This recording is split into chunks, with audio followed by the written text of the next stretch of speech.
오늘 함께 묵상할 성경 말씀은 예레미야 17장 1절에서 18절 말씀입니다. 예레미야 17장 1절에서 18절 말씀입니다. 오늘은 7절 8절 말씀을 읽겠습니다. 그러나 무릇 여호와를 의지하며 여호와를 의뢰하는 사람은 복을 받을 것이라. 그는 물가에 심어진 나무가 그 뿌리를 강변에 뻗치고 더위가 올지라도 두려워하지 아니하며 그 입이 청청하며 가무는 해에도 걱정이 없고 결실이 그치지 아니함 같으리라. 아멘. 오늘 함께 생각할 주제는 물가의 나무입니다. 본문 예레미야 17장은 유다의 벗어날 수 없는 죄와 그 원인, 그리고 하나님께로 돌아왔을 때의 축복에 대해서 설명합니다. 예레미야를 통해 선포되는 유다의 죄는 심각했습니다. 하나님은 이 죄를 계속해서 유다의 귀에 들리게 선포하십니다. 1절과 2절입니다. 유다의 죄는 금강석 끝 철필로 기록되되 그들의 마음판과 그들의 제단뿔에 새겨졌거늘 그들의 자녀가 높은 언덕 위 푸른 나무 곁에 있는 그 제단들과 아세라들을 생각하는도다. 아멘. 유다의 죄는 철필로 쓴 것처럼 마음과 제단에 각인되었습니다. 지워지지 않는다는 말입니다. 또 동시에 그들의 자녀들은 우상을 섬기고 생각했습니다. 본인들이 조상들의 죄보다 더 심각한 죄를 범했잖아요. 범했음과 같이 자신들의 자녀들도 같은 길을 걷게 만들었던 거죠. 이로 인해 여호와 하나님은 맹렬히 분노하셨습니다. 5절과 6절입니다. 여호와께서 이같이 말씀하시니라. 무릇 사람을 믿으며 육신으로 그의 힘을 삼고 마음이 여호와에게서 떠난 그 사람은 저주를 받을 것이라. 그는 사막의 떨기나무 같아서 좋은 일이 오는 것을 보지 못하고 광야 간조한 곳, 건건한 땅, 사람이 살지 않는 땅에 살리라. 아멘. 사람을 믿고 우상을 따르며 여호와에게서 떠난 그 사람은 저주를 받을 것이다. 반대로 여호와를 의지하는 자는 복을 받을 것이라고 하셨습니다. 7절과 8절입니다. 그러나 무릇 여호와를 의지하며 여호와를 의뢰하는 그 사람은 복을 받을 것이라.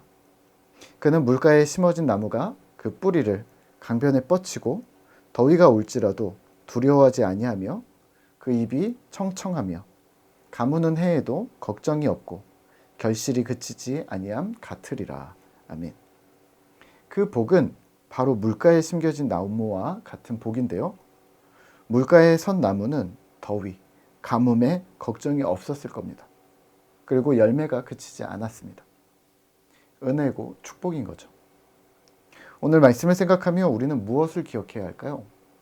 네, 우리가 물가의 나무임을 기억하셔야 합니다. 물가의 나무가 되고 싶다. 이제야 물가에 심기고 싶다고 생각하지 마시고 이미 물가에 심겨졌다고 보시면 어떨까요? 그런데 여기서 문제가 있습니다. 물가에 심겨졌는데 물을 먹지 않습니다. 나무나 풀은 물을 자연스럽게 흡수하겠지만 사람은요, 입을 열어야 하고 물을 마셔야 합니다. 숨을 쉬듯 공기가 몸으로 들어가는 것이 아니라 마치 수영장에서 잠수를 하듯이 물속에 깊이 들어갔지만 그 물을 마시면 죽을까 봐 숨을 꾹 참고 있는 것과 같다고 보시면 어떨까요? 물론 인간은 수영장의 물을 먹으면 죽겠죠.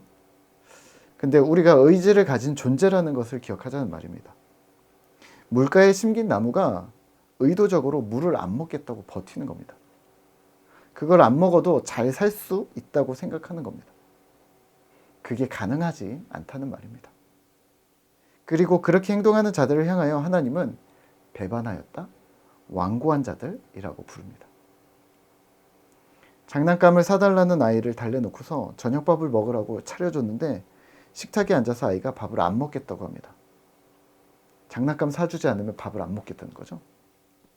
처음에는 어르고 달래고 했지만 계속 고집을 피우면 화가 나겠죠.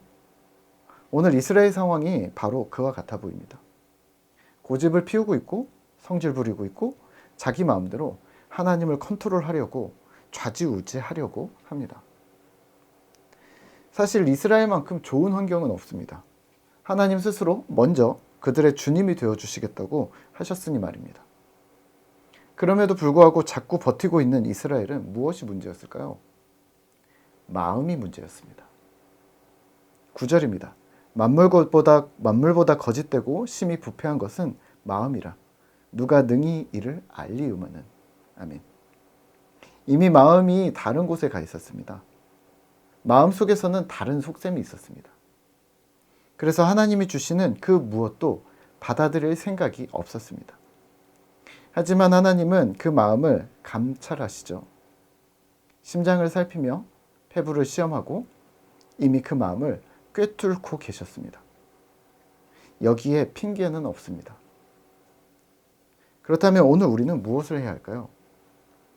네, 시냇가에 심긴 우리가 제대로 연결되어 있는지 확인하셔야 합니다. 혹 스스로 입을 닫고 귀를 막고 눈을 감고 있는 것은 아닌지, 혹은 세풍에 휘말려 그들이 말하고 추천하는 것에 흔들려서 주님을 바라보지 않고 있는 것은 아닌지 되돌아보셔야 합니다. 시냇가에 심겼다는 말은 이미 연결되어져 있다는 말인데요. 성장하지 않을 이유가 없는 것이죠. 성장하지 않는다면 그건 병든 것임에 틀림없습니다. 이 병듦의 원인은 우선 마음입니다. 말씀 앞에서 반응하지 않고 개인의 예배, 공동체 예배, 삶의 예배를 돌아보지 않고 경건의 훈련을 멈춰버린 신자는 병들었을 수 있습니다. 그 원인을 마음부터 하나님 앞에서 차근히 점검하시죠. 내가 한눈 파는 이유는 무엇인지, 마음이 떠난 이유는 무엇인지, 주께 더욱 집중하지 못하고 주의 은혜를 기뻐하지 못하는 이유는 무엇인지 점검하셔야 합니다. 오늘 하루 진지하게 주님 앞에서 내 마음을 점검하고 시작하시죠. 오늘도 주님의 은혜를 기대하겠습니다.